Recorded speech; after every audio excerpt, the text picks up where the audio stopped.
오늘은 생명의 성령의 법 아래 있는 자, 생명의 성령의 법 아래 있는 자라는 제목으로 함께 말씀을 나누겠습니다. 사랑하는 성도 여러분, 여러분들은 사람의 본성이 악하다고 생각하십니까? 사람의 본성이 선하다고 생각하십니까? 인간을 이해하는 가장 큰 대립 중에 하나가 이거 아니겠습니까?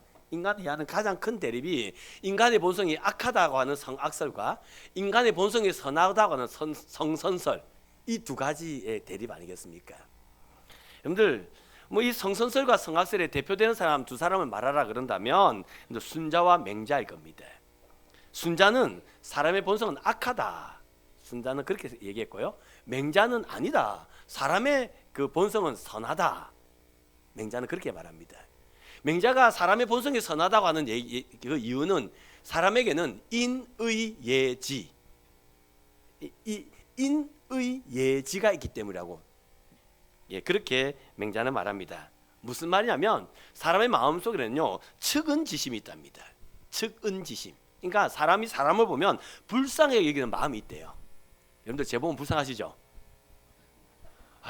이분들이 측은지심이 없네. 사람이 사람을 보면 우리 아빠 참 불쌍하다, 좀 그런 거 있어야 되는데, 우리 애들 저 공부 한다고 저 너무 피곤해한데 참 불쌍하다 하는 그 아내가, 여러분들 남편과 영원히 살 수 있는 그 힘 중에 하나가 측은지심이랍니다. 내 남편 불쌍하다는 생각이 들면 모든 게 이해되고 그렇게 살아갈 수 있답니다. 사람의 마음에 그 측은지심이 있어요. 그리고요 사람의 마음에는요 수오지심이 있답니다. 이거는 불의를 보면 또 참지 못하는 마음. 그리고 사양지심, 자신을 낮추고 겸손하게 남을 배려하는 마음. 또 시비지심, 옳고 그름을 구분하는 마음. 그러니까 맹자가 볼 때 사람에게는 이렇게 측은지심, 수오지심, 사양지심, 시비지심, 이 네 가지를요 인의예지라 그럽니다. 이런 인의예지가 사람에게 있다. 그러니까 사람은 선하다, 이게 맹자의 얘기입니다. 우리는요 그래서 왜 사람이 사람다운 행동을 못할 때 우리는요 뭐가 없다 그러죠? 뭐가 없다 그래요? 네 가지가 없다. 혹시 그런 말 들어보셨습니까? 이 경상도 사투리를 표현하면 싸가지가 없다. 이 싸가지가 네 가지를 말하거든요. 이 네 가지가 없다는 말이 뭐냐면 이 맹자가 사람이 착하다, 선하다라고 말하는 그 인의예지가 없다, 그거를 사가지가 없다, 그렇게 네 가지가 없다, 그렇게 말하는 겁니다. 맹자는 사람에게 이 인의예지가 있으니까 사람의 본성은 선하다, 이렇게 말한 거예요. 근데 순자는 아닙니다. 순자는 사람의 본성은 악하다라고 말합니다. 그래서 사람은 그 본성이 악하기 때문에 사람은 욕망이 있고 이기심을 가지고 사람은 그렇게 산다는 것입니다. 그래서 사람은 악하게 태어나서 욕망을 이루고 이기적으로 살아가기 때문에, 그래서 그 순자가 하는 말이 이 사람을 그대로 두면 악한 길로 가니까, 그러니까 교육을 해야 된다, 가르쳐야 된다, 선한 삶이 뭔지를 가르쳐야 된다. 그리고 제도적으로 악한 일을 하지 않도록, 본성대로 따라가면 악하게 되니까 제도적으로 악한 일을 하지 않도록 제도를 만들어야 된다. 이게 순자의 이론입니다. 여러분들은 맹자와 순자의 이론 중에 누구의 말이 더 옳다고 생각하십니까? 사람이 여러분들 악해 보입니까? 선해 보입니까? 본성이. 여러분들 성경을 보면 그 창세기 3장에 보면 이제 아담의 선악을 알게 나무 씨가 따먹는 사건이 나오죠. 하나님이 그 에덴 동산 중앙에 여러분들 그 선악을 알게 나무 씨가를 두고 각종 나무 씨가는 임의로 먹되 선악을 알게 나무 씨가를 먹지 말라고 하는, 그렇게 말씀하셨어요. 근데 아담과 하와가 그 선악을 알게 하는 나무 씨가를 먹습니다. 먹어서 그래서 아담 이후에 태어난 모든 사람은 다 뭐를 갖고 태어난다? 죄를 갖고 태어난다. 우리는 이것을 원죄라고 합니다. 이 정원죄 아니고, 일부터도 이랬는데요, 정원죄가 아니고 고마원죄입니다.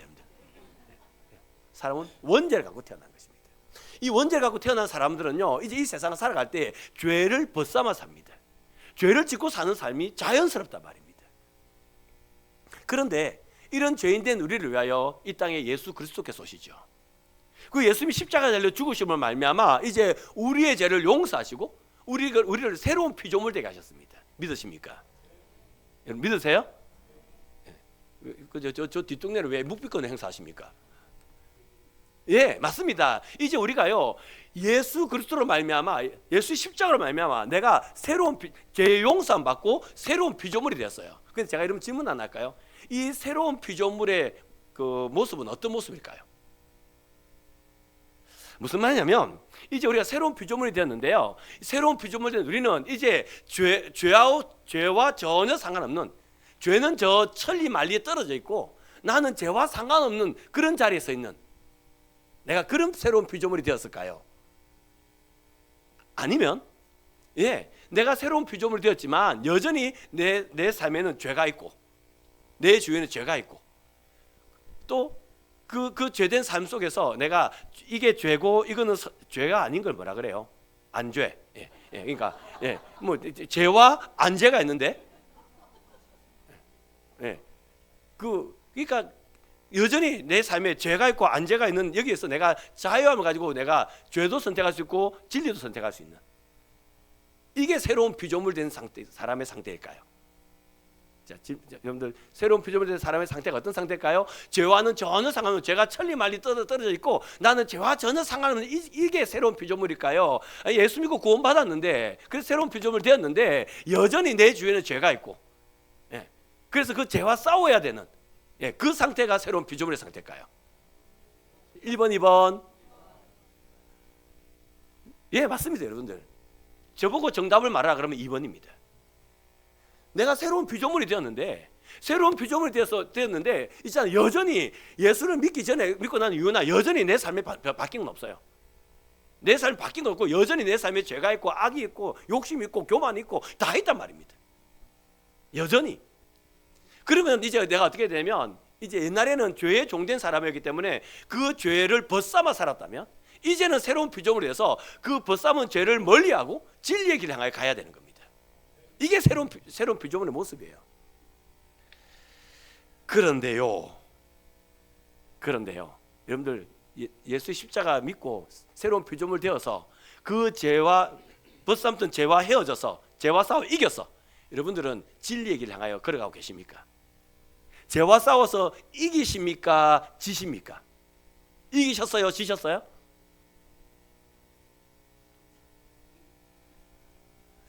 여러분 로마서 7장을 보면, 오늘 보면 로마서 8장인데요, 로마서 7장을 보면 바울이 15절에서 그렇게 말하죠. 내가 원하는 바 선은 행하지 않고 도리어 원치 않는 악을 행하는도다. 내가 원하는 바 선은 행하지 않고 원치 않는 바 악을 행하는도다. 바울이 그런 말합니다. 7장 24절 보면 또 바울이 이렇게 말하죠. 오호라 나는 공고한 사람이라 이 사망의 몸에서 누가 나를 건져내랴. 지금 이게 있잖아요, 바울이 예수를 믿기 전의 모습이 아닙니다. 바울이 예수를 믿어요.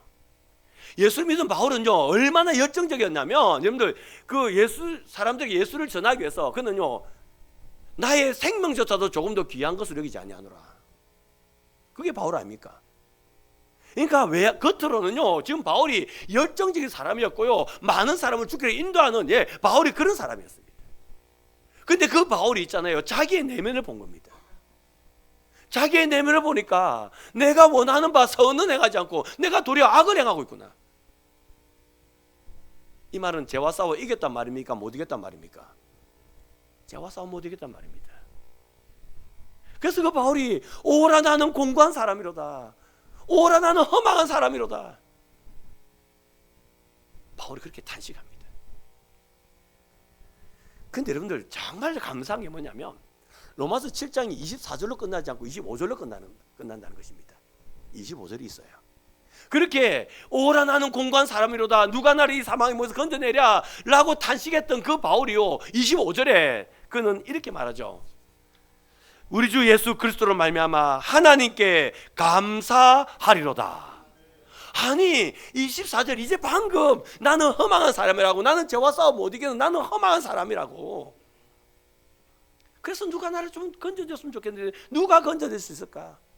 그렇게 탄식했던 바울이 25절에 우리 주 예수 그리스도를 말미암아 하나님께 감사하리로다 라고 찬양을 한다는 것입니다.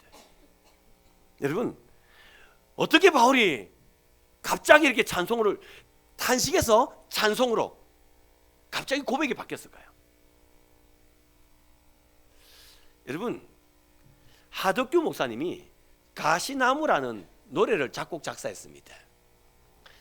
그래서 그 노래를 조성모라고 하는 가수가 불렀는데요, 이거를 그 부산 호산나 교회 유진소 목사님이 이 가시나무란, 조성모 부르는 가시나무란 노래를 듣게 됩니다. 뭐 노래가 이렇지 않습니까?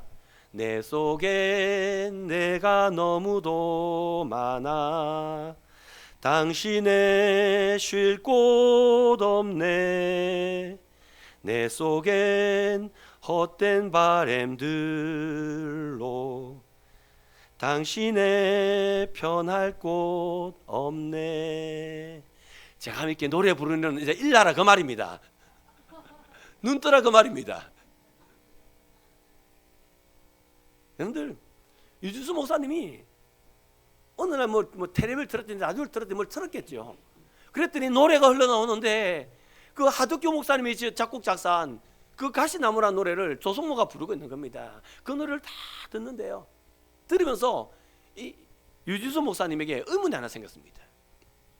그게 뭐냐면, 하덕규 목사님이 분명히 예수를 믿고 난 다음에 이 노래를 지었을 건데, 그런데 이 노래에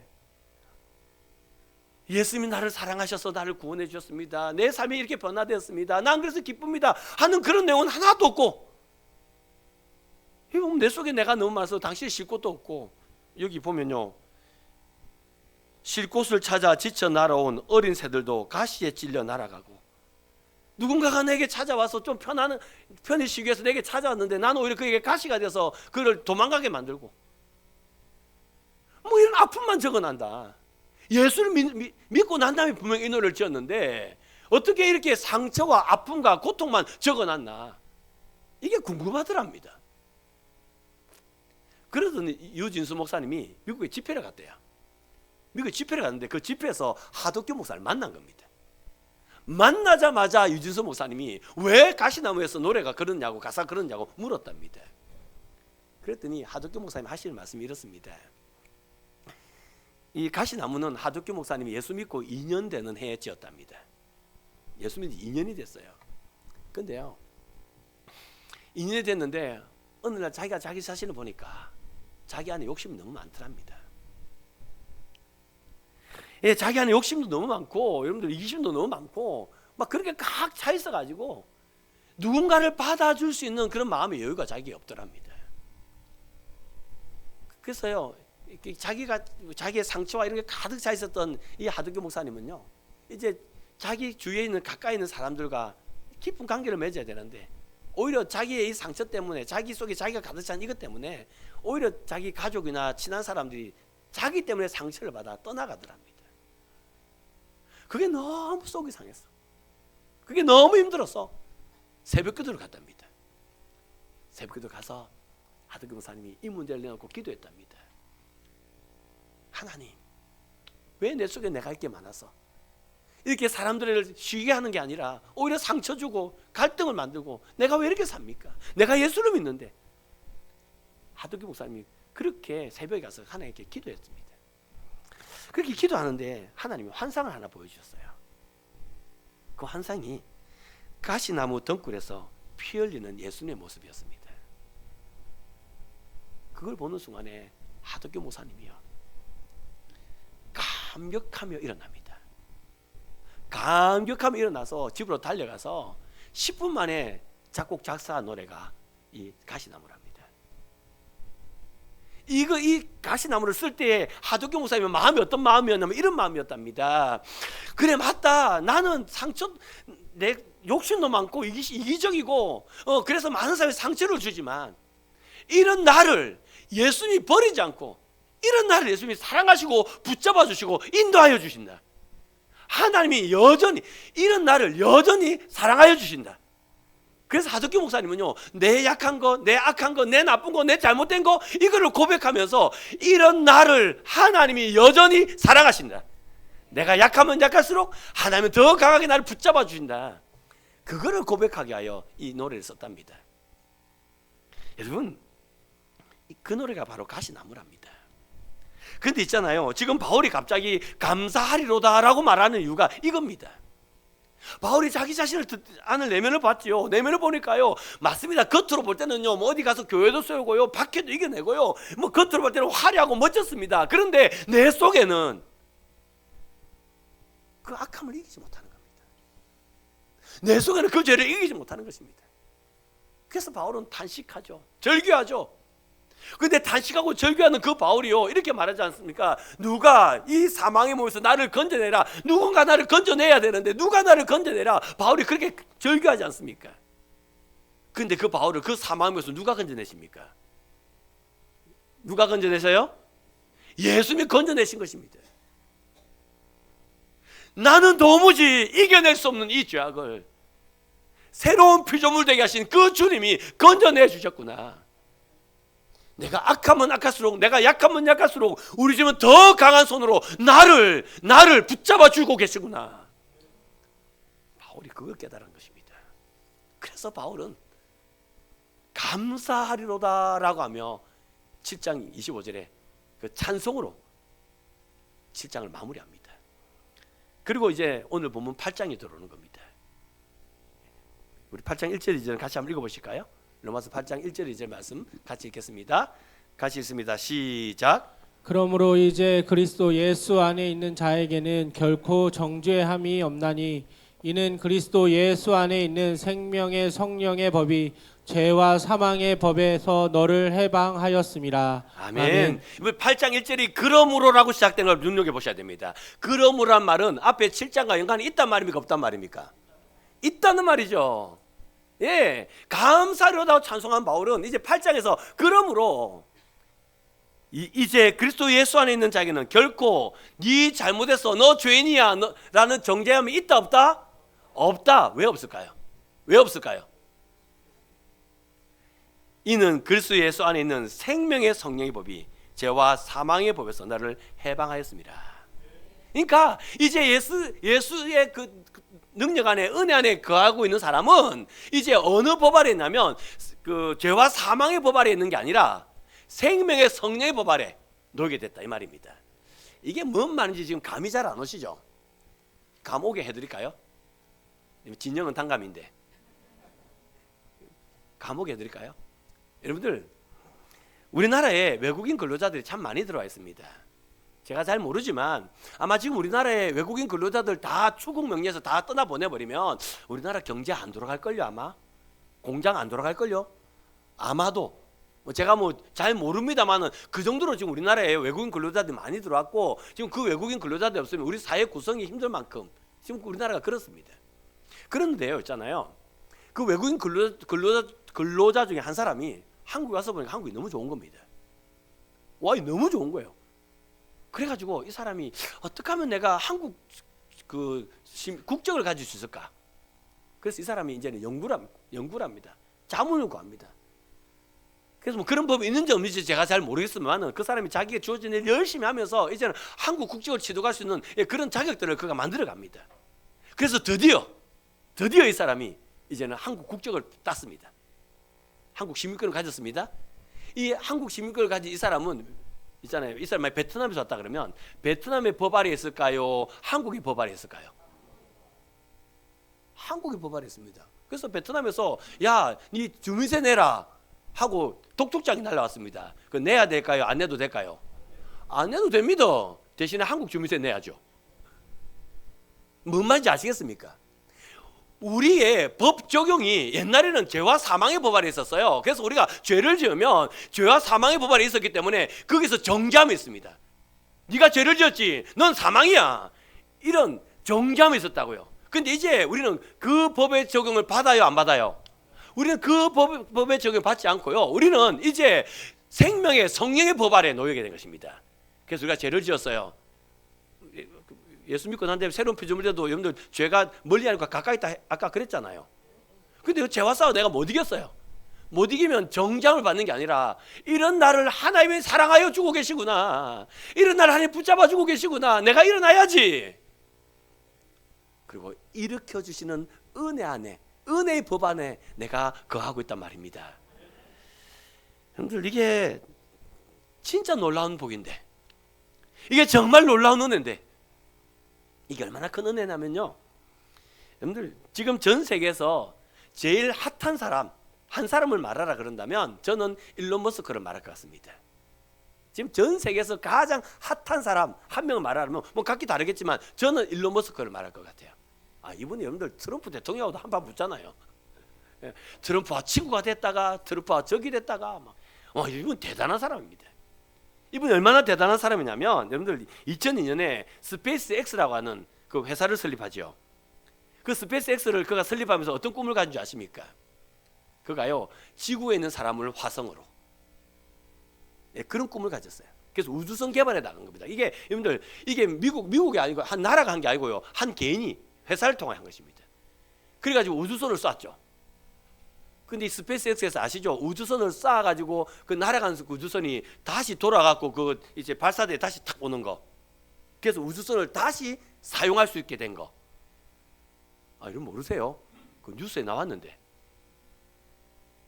이게 뭐 미국 나사도 못했던 거를 지금 이 스페이스 X 회사가 지금 하고 있는 겁니다. 그래서 이제는 한국이 아니고 지구촌에 있는 사람들을 화성으로 보내려고 지금 그런 일을 합니다. 그리고요.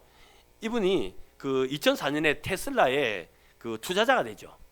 테슬라라는 회사의 투자자가 되었다가 나중에 결국 그가 CEO가 됩니다. 그래서 이제 전기차의 선두주자로 지금 나가고 있습니다. 그래서 지금 자율주행이라는 것을 이 테슬라에서 앞서서 하고 있다고 합니다. 그리고 2016년에는 뉴럴링크라는 그 회사를 스타트업을 설립했는데요. 이 회사는요 컴퓨터하고 사람 뇌를 이렇게 연결하는 이런 일도 한답니다. 또요 보링 컴퍼니라고 하는 회사를 세웠는데요. 이게 뭐냐면 여러분들 차 타고 다니까 차가 많이 밀리시죠? 차가 많이 밀리죠? 짜증 나시죠? 그래서 이제는요 그 전기차들이 여러분들 땅 속에서 다닐 수 있도록 그래서 보링 컴퍼니는요 그 땅을 팔 수 있는 그 기계 있잖아요. 그걸 만들어요. 제가 얼마 전에 언뜻 이렇게 기사를 봤는데 그 LA에서 LA 다저스 구장까지 야구장 있잖아요. 그 LA 다저스 구장이 저 사막에 있거든요. 제가 가봐서 아는데. 근데 있잖아요. 그까지 이렇게 땅을 파는 일을 지금 할 거라 하는지 했다 하는지 하여튼 그걸 내가 기억이 안 나는데 지금 그런 일을 한답니다. 대단하죠. 대단 안 합니까? 이분이요 이렇게 해서 사업을 성공을 거듭해 가지고 지금은요 뭐 수백억의 이게 자산가가 되었습니다. 여러분들 제가요 이 수백억의 자산가가 내가 만약에 여러분들 수백억의 자산가 있다면 저 지금 어떻게 하고 살까요? 여러분들 제가 만약에 여러분들 그 일론 머스크가 있다면 지금 제가 어떻게 살까요? 저는 그 수백억을 은행에 딱 넣습니다. 은행에 딱 넣고 매일매일 원금 손 안 대고 이자만 갖고 삽니다. 근데 여러분 그 이자 하루에 다 쓰기가 쉽지 않을걸요. 맞잖아요. 그 이자를 하루에 다 쓰기가 쉽지 않을까요? 그러니까 있잖아요. 막 저는요 막 그냥 제 하고 싶은 거 제 마음껏 하고 살 것 같습니다. 근데 일론 머스크는요 지금 저보다도 더 치열하게 살고 있습니다. 그래 안 살고요. 왜 그래 사는지 물었습니다. 아니 이제는 여유를 가지고 하고 싶은 거 마음껏 하고 살 수 있을 것 같은데 당신은 왜 그래 안 사고 이렇게 열심히 사느냐고 누군가가 물었습니다. 그때 일론 머스크가 한 말이 뭔지 아십니까? 나는 세상을 변화시키고 싶다. 일론 머스크는요 세상을 변화시키고 싶다고 그는 그렇게 말한 겁니다. 그래서 세상을 변화시키기 위해서 일론 머스크는요 맞습니다. 우리 같으면 흥청망청 이렇게 편히 쉬고 그렇게 살 것 같은데 지금도 저보다도 더 열심히 더 치열하게 그가 살고 있단 말입니다. 근데 있잖아요. 이 일론 머스크에게 아픔이 있는 거 아십니까? 이 일론 머스크에게 아픔이 있는 거 아세요? 일론 머스크가 결혼을 했는데요. 결혼을 3번 합니다. 결혼을 3번 하는데 그 첫 번째 아내가 아들을 5명을 낳아요. 아들 5명을 낳았는데요. 둘째가 종이 하나 두고 왔더랍니다. 아빠, 난 여자인 것 같아. 아빠, 나 여자인 것 같아. 나 성전환 수술 받는다. 사인해줘. 그래서 일론 머스크가 거기다가 어쩔 수 없이 사인을 했습니다. 그래서 둘째가 성전환 수술을 받아요. 그리고 일론 머스크는 성전환 수술 받은 그 둘째와 절연합니다. 이번에 트럼프가 대통령 당선됐을 때 그 딸이 이제 미국 망했다라고 하면서 쓴 기사가 있습니다. 아빠에 대한 감정이 안 좋다 이 말입니다. 근데 여러분, 딸이 성전환수, 딸이라 해야 됩니까? 아들이라 해야 됩니까? 그거보다 먼저 물어보고 시작합시다. 하여튼 이름도 바꿨어요. 이름도 아들일 때하고 딸 때하고 이름이 달라요. 하여튼 그 뭐, 저도 잘 모르겠는데요. 하여튼 간에 참 애매하네. 근데 여러분들, 그 내 아들이 아빠 난 여자인 것 같아 하면서 그 서류를 갖고 왔는데 사인을 할 수밖에 없었던 그 일론 머스크의 그 손이 어땠을까요? 그리고 아들이 이제 성전환 수술 받고 난 다음에 그 아들이 딸인지 모르겠지만 하여튼 그 전련할 때 그때 그 아빠의 마음이 어땠을까요?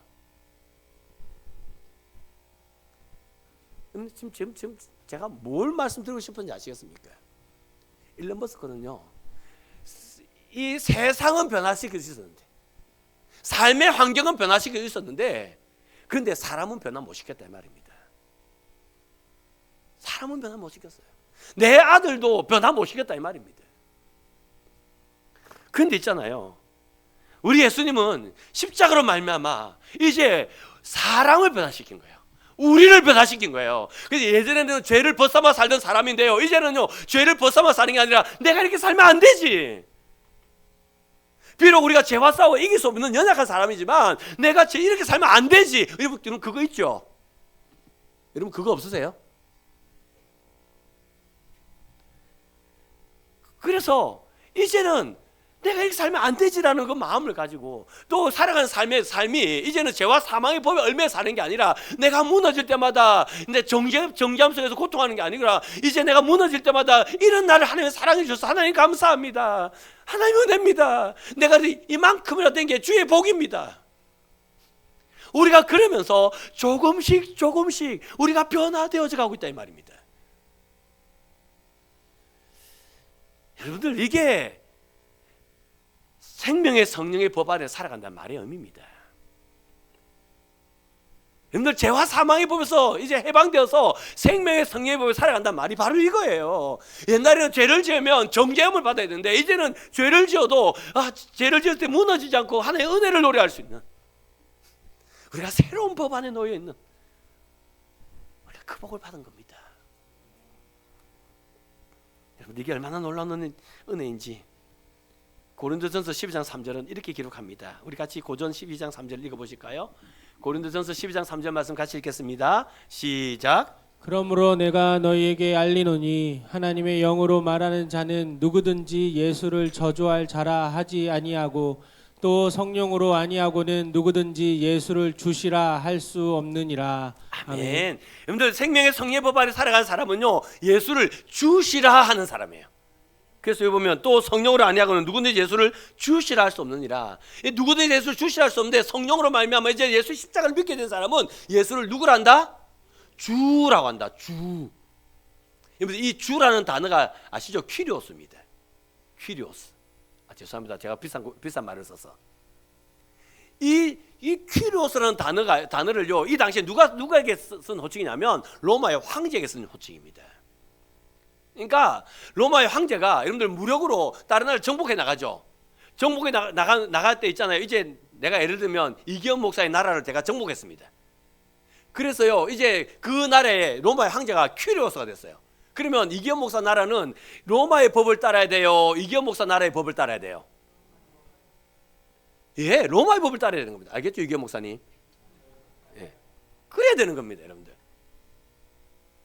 그러니까 우리가 예수를 주시라 고백하여서 이제는 이전에 그 죄와 사망의 법을 다 버리고 이제 주님의 법 아래 놓여 있는 겁니다.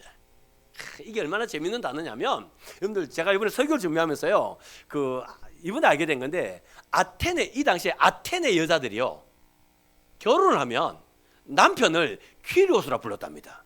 할렐루야. 왜 아무도 아멘을 안 하세요? 타이밍 드릴게요. 내가 천천히 말할게요. 이 당시에 그리스 아테네 여자들이 결혼을 합니다. 결혼하면 남편을 뭐라 불렀냐면 퀴리오스라 불렀답니다. 분위기가 쌀랑하지. 여기서 아멘했다 집에서 야다바지 같아가지고 아무도 입을 못 벌리네. 이게 무슨 말이냐면 여러분들 그러니까 결혼에 오기 전까지 자기 집안에 배운 가풍이 있고 뭐가 있을 거 아닙니까? 맞죠? 근데 결혼하는 순간에 남편을 주라고 부르면서 그동안 자기 집안에 가져왔던 내력과 가풍을 다 버린단 말입니다. 다 버리고 이제는 남편의 가풍에 따라서 살아가는 거예요. 아멘. 할렐루야. 근데 이게 큐리오스예요. 근데 이제 우리가 예수를 성령으로 말하면 예수를 주시라 하는 거예요. 예수를 주시라 하면서 이제는요, 그동안에 내가 살았던 모든 삶의 가풍들, 내가 삶의 뭐 습관들, 이거 다 버리는 거죠. 다 버리고 이제는 은혜의 복음, 생명의 복음, 내가 그 안에 놓이게 된 겁니다. 한번 따라합시다. 예수님은 나의 주님이십니다. 그 고백하는 순간에 내 신분이 완전히 바뀐 거예요. 여러분들 사실은요, 이제 설교 끝났습니다. 여러분들 주무시면 눈 뜨셔도 됩니다. 사실은 제가요, 이번 주 설교가 너무 어려웠어요. 보통 제가 목요일 정도 되면 설교 원고 끝나거든요. 빠를 때는 수요일, 늦어도 목요일 되면 설교 원고가 끝납니다. 이번 주에는요, 성령 강림주일이라서 성령에 대한 설교 준비하다가요, 설교가 너무 어려워요. 그래서 화요일, 수요일, 목요일 3일을요 목욕실에 앉아서 전전 건강하면서 설교 썼습니다. 그런데 설교가 마무리가 안 되고 너무 힘든 겁니다. 그래서 금요일 날 체육대회 있었거든요. 고신 8개천호에 목사당으로 체육대회 있었거든요. 제가 그거 가가지고 개예배 드리고요, 내 왔다는 추석 체크하고요, 그리고 저 교회 들어왔습니다. 들어와가지고 2시까지 설교 썼습니다. 마무리 안 하면 안 될 것 같아가지고. 그렇게 해서 설교 이제 원고를 완성을 했는데요, 그래도 설교가 마음에 안 드는 겁니다. 이거 너무 어렵다, 이거 큰일 났다, 이거. 그리고 어저께 주일이죠. 토요일이죠. 토요일 날 주일 준비한다고 바쁘게 준비했습니다. 그리고 저녁에 집에 갔는데 또 집에도 또 일이 많더라고요. 그래서 집에서도 일이 많아서 막 바쁘게 또 집안일 또 해야 안 됩니까? 또 했습니다. 그리고 이제 피곤해서 누웠죠. 잠이 들었습니다. 잠이 들었는데 이게 설교가 불안하니까 사람이 잠은 들었는데 이게 선잠을 자들어서 깨는 거예요. 그래서 깼습니다. 몇 번을. 결국 몇 번을 깨고 빠시락거리다가 아내한테 야단 맞았습니다. 빠시락거린다고. 예, 그래서 나왔죠. 그래서 나와서 핸드폰을 티적거립니다. 설교 좀 쉽게 할 수 있는 뭐가 없을까? 티적거리는데 하나님은 살아서 역사하시는 하나님이십니다. 왜냐하면 제가 설교 이 뒤에 부분이 있었거든요. 그거 다 빼고 아침에 다 바꿨습니다. 그 어느 목사님이 설교를 하시는데 이스라엘 백성이 그 성막 짓는 거를 설교를 하시더라고요. 제가 그거 그대로 갖고 오지 않았고요, 조금 바꿔서 제가 설명해 드릴게요. 이스라엘 백성이 출애굽을 합니다. 출애굽을 한 이스라엘 백성들이 이제 그 십계명을 받고 이제는 성막을 짓습니다. 성막을 질 때 이스라엘 백성들의 마음이 어떤지 아십니까? 천지 만물을 지으신 하나님이다. 우리를 애굽에서 구원하신 하나님이다. 홍해를 통해서 우리를 구원하시고 애굽을 심판하신 하나님이다. 그 크신 하나님이 거하는 성막이면 얼마나 멋있을까? 얼마나 화려할까? 이스라엘 백성이 그런 마음을 가지고 성막을 짓습니다. 예, 그들이 그렇게 할 수밖에 없죠. 왜냐하면 여러분들 이들이 애굽에서 400년을 살았습니다. 여러분들 혹시나 아부 신벨 신전 혹시 아십니까? 이집트 나일강 옆에 가 보면 아부 신벨 신전이 있습니다. 그 아부 신벨 신전이 어떻냐면 여러분들 그 33m 되는 산 있잖아요. 그 산을 깎아 가지고 그 신인지 왕인지 신 4명이 의자에 앉아 계십니다. 여러분들 33m의 산을 깎아요. 그리고 66m의 터널을 뚫어서 만든 신전이 아부 신벨 신전입니다. 여러분들 참 담대하십니다. 어떻게 이걸 듣고도 안 놀랄 수 있어요? 엄청난 산을 깎고 뚫고 해가지고 신전을 만들어낸 겁니다. 이게 여러분들 애굽에 있는 신전의 모습이에요. 또요, 여러분들 피라미드 아시잖아요. 기자의 피라미드. 지금은 가면 그냥 있잖아요. 큰 그냥 삼각형으로 되어 있지만 피라미드 꼴로 되어 있지만 옛날에는요 그게 금으로 덮여 있었답니다. 처음에는. 그러니까 여러분들 그 광야에 피라미드가 진짜 피라미드 서 있는데 거기 있잖아요. 광야에서 해가 딱 떠요. 그러면요 그게 바짝바짝 빛나지 않았을까요? 이게 애굽의 건축물입니다. 이집트 건축물이에요. 얼마나 화려했겠습니까? 크고 웅장하고 화려하고 그게 이집트의 건축물들입니다. 그걸 본 이 이스라엘 백성들이 이제 천지 만물을 지으신 하나님, 우리를 구원하신 하나님, 그 하나님이 거하시는 그 신전을 지으니까요. 얼마나 크고 얼마나 화려하고 얼마나 멋있을까. 그들은 그러면서요 설레는 마음을 가지고 그 성막을 지은 겁니다. 지은데 다 짓고 난 다음에 그들의 모습을 다 짓고 난 다음에 그 성막을 본 그 이스라엘 백성들의 반응이 어땠을까요? 에게게 꼴랑 고작 이거야? 하나님이 거하시는 성장 회막이 어떻게 아부시멜 신전보다 더 초라한 고작 이거야? 아마 그들은 다 지어놓은 그 회막을 보면서 에게게 다들 그러고 있었을 겁니다. 그 목사의 말씀에 의하면. 근데 충분히 그럴 수 있을 것 같아요. 근데 있잖아요, 그때 여호와의 영광이 그 회막에 확 임하는 겁니다. 구름으로 하나님 임재가 거기 있는 겁니다. 그 하나님 임재를 보는 순간에 에게게 했던 모든 이스라엘 백성들은 다 그 앞에 엎드리는 겁니다. 그리고 그들은 애굽 땅에서 보지 못했던, 비록 겉은 초라하지만 그 안에 영광이 꽉 차 있는 그 위엄, 그 권능, 그들은 그것을 보며 엎드릴 수밖에 없었던 것입니다. 여러분, 그 회막이 누군지 아세요? 저와 여러분 아닙니까? 우리가 예수를 믿고 새로운 피조물 되었어요. 그런데 여전히 우리는 약합니다. 이게 예수를 믿고 새로운 피조물 되었는데 여전히 취업이 안 돼서 전전 건강합니다. 여전히 돈이 없어 전전 건강합니다. 여전히 몸이 아파서 전전 건강합니다.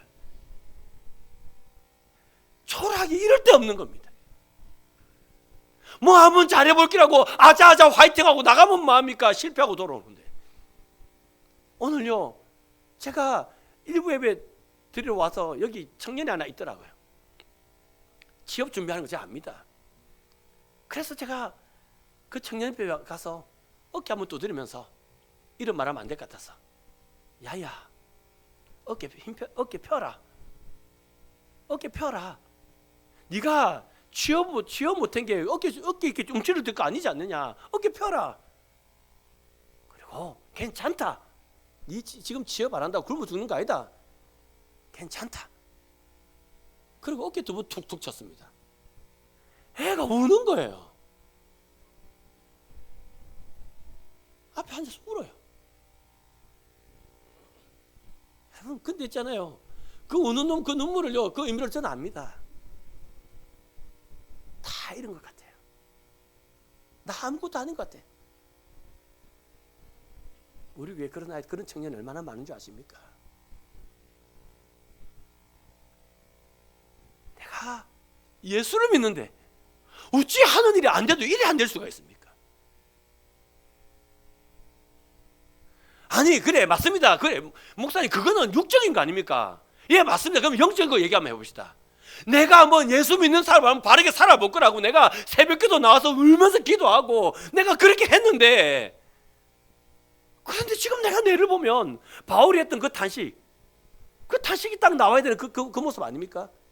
내가 원하는 바 내가 선언해가지 않고 원치 않는 바 악을 행하노다. 오라 나는 공고한 자로다. 이게 지금 우리 모습 아닙니까? 예, 예수 믿었는데 여전히 너무 초라합니다. 여전히 너무 불쌍합니다. 그래서 우리는요, 내가 내 자신을 보면 그렇게 얘기하죠. 에게게.